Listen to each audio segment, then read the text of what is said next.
Hi, everyone, and welcome to Lake Oswego United Church of Christ. My name is Adam Erickson, and I am here with Pam. Hi, Pam. Hi, Adam. How are you? I'm excellent. Good. I'm so glad. Pam is a member of the church here, and Pam just finished as graduated from being moderator of the church. Mm-hmm. Big deal.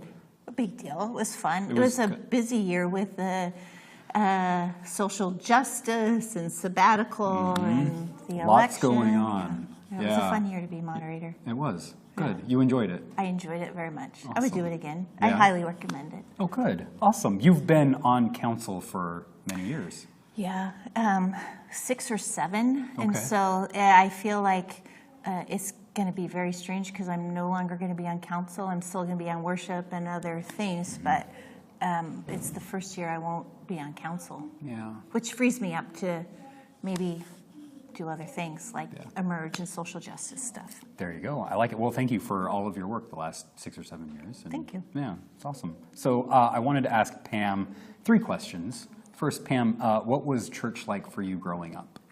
So church for me growing up was very different than church at UCC. So I know a lot of people. I mean, I grew up in a very small community called Millville, a town of 162 people, 14 miles east of Reading, on the way to Mount Lassen. And my mom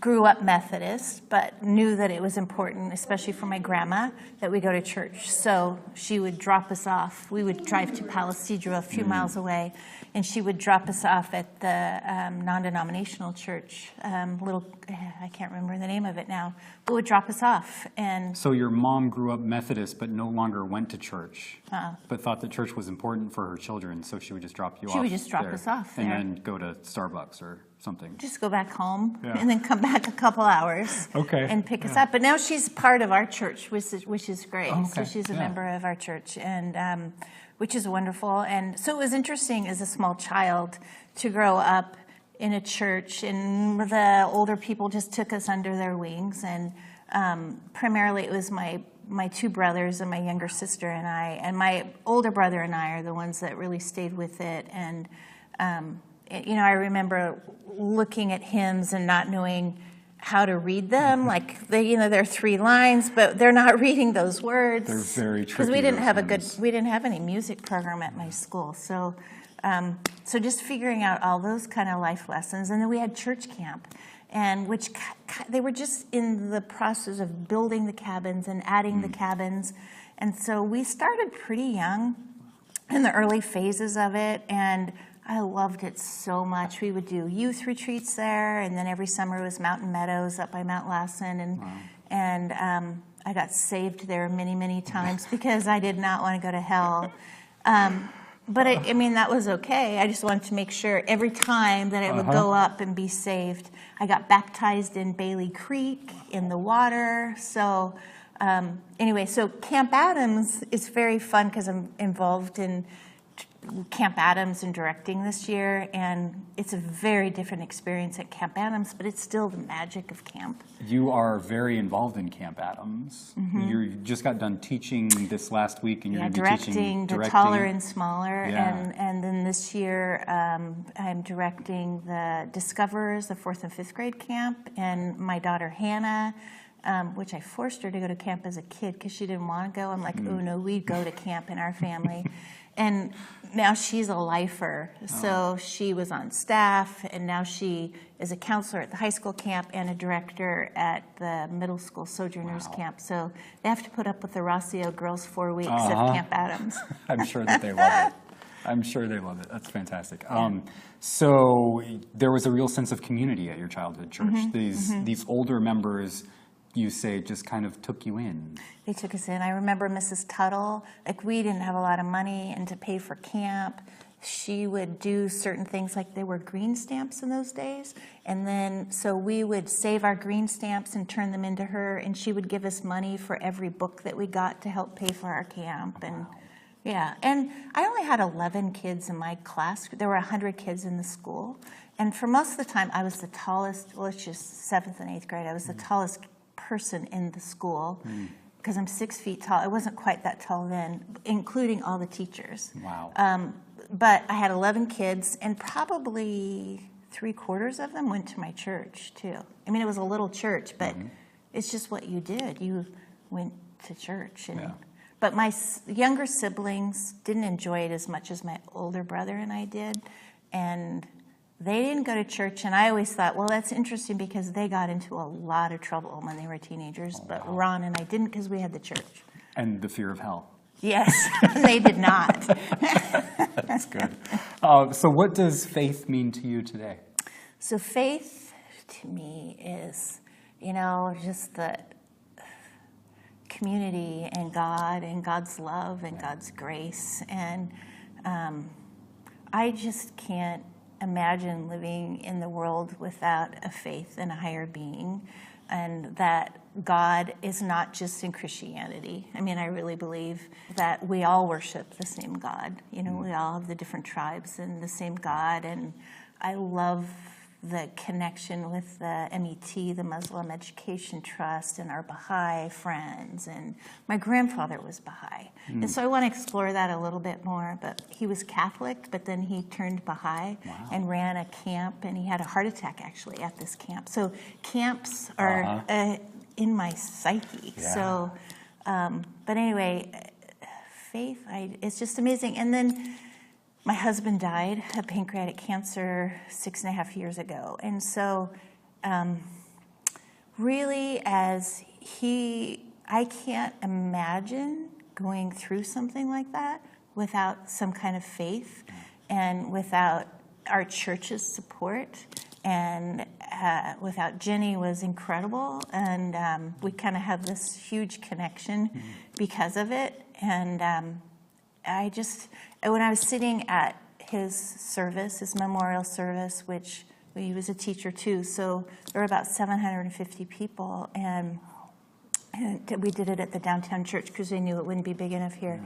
And it was amazing. I just sat there and was overcome by the love of all of the people and of God, and even though it was a really difficult time, and couldn't imagine, I know you're going to ask me this later, but couldn't imagine doing it without this faith community and God and Jenny. I mean, God is in us all. So that's kind of in the world. And it's like I'm hearing, you started off saying there are differences between the UCC church and the church that you grew up, but the line connecting them together seems to be this really good sense of community and older people when you were younger taking you under their wings and still having those wings here. Right, even though we have very different beliefs. And, I think about how different I would be had I stayed in the Redding area, because it's a very conservative area.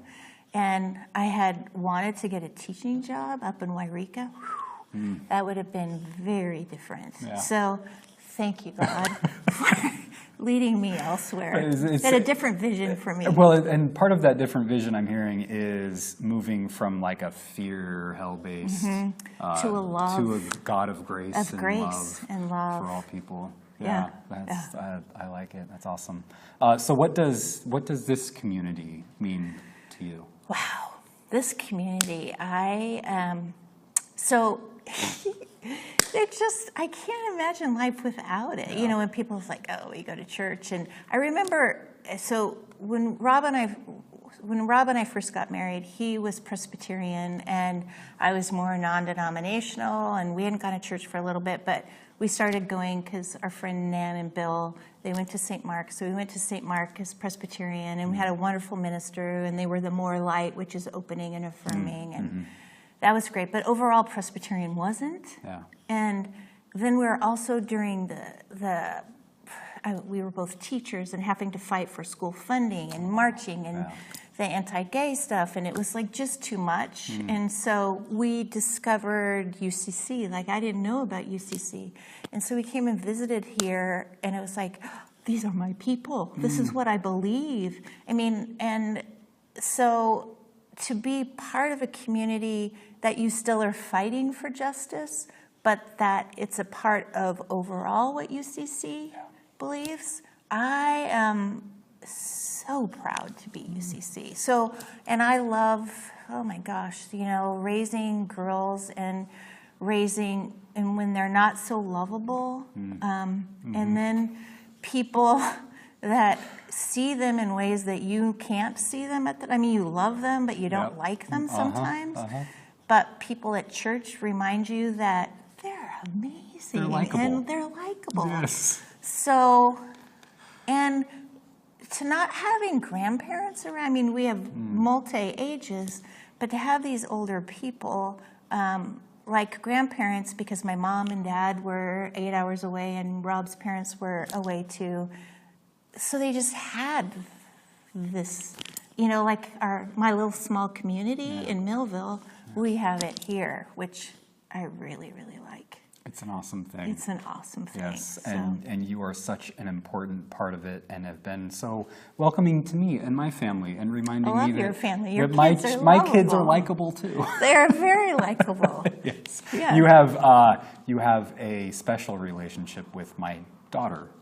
I do. That's kind of cool. It is very cool that connection happened. You're friends with another teacher there. Teacher at Abby's school. Yeah. Which she always checks in with. Yes. Yeah, and then Ann tells me, Mrs. Cox. Yeah. Yeah, we go. It's so cute. It's awesome. She is always very excited to come to church to see you. Yeah. So. See, it's just that's the magic in relationships is that you just don't know what's gonna spark and make a difference, and it's really cool. Like this week at Camp Adams, so as I was at Taller and Smaller, to learn that Ellie, who is a professor at U of O and had her little Vesna at the Taller Smaller camp, that she grew up with Connie Irwin, who's a good friend of mine and is going to help me direct. And it's like all these connections. It's just amazing. And to see the sparkle in her eye of, you know Connie, and Connie is amazing. So life is amazing, and it's just wonderful. That's awesome. It's very cool. We have lots of, you know, for a long time, I will say, when Rob died, I wanted to get a tattoo that was a WTF tattoo someplace because life was hard. And I'm like, we had a really happy marriage. We were married for 25 years. And I was pretty mad. I was pretty kind of mad at God. Like, really? Yeah. I know other people that aren't happily married, and some people are mean, and why Rob? We still had lots to do, and he had lots to add to the world, though he still did amazing things. But an old minister, a friend of ours at St. Mark, she's in North Carolina, she had to keep reminding me, Pam, aren't you lucky that you had 25 years with him? And that a lot of people don't have that. So I try to really focus on those blessings, and he still keeps coming back. And I see him in this church, you know, anyway, I try to live my life. And for a while, I was feeling guilty about it. I get to do these amazing things, and he doesn't. But I feel like he's still with me and guiding me, and so there you have it. Yeah. Well, thank you, Pam. Yeah. Thank you, Adam. You're welcome. I'm so glad you're at our church. I'm so glad to be here. So thank you. And thanks, everybody, for watching. Church starts at 10:30 every Sunday here at Lake Oswego United Church of Christ. And think about going to Camp Adams. Yes, Camp Adams. Go to Camp Adams. Every year. Every summer. Pretty much the whole month of July, different ages. Okay. But they have a great website, great people that work there. Awesome. Yeah. So until next time, grace and peace be with you. Bye-bye. Shalom. This is Adam Erickson, reminding you that wherever you are on life's journey, you are welcome to join us at 10:30 each Sunday at Lake Oswego United Church of Christ, 1111 Country Club Road in Lake Oswego, Oregon. If you want to learn more about our church, you can find more of my videos on YouTube, and you can explore our website at LOUCC.org. To reach out to our pastor, Jenny Ott, or to our sabbatical pastor, Linda Jaramillo, or to me, you can call 503-635-5600. 4348. Until next time, grace and peace be with you.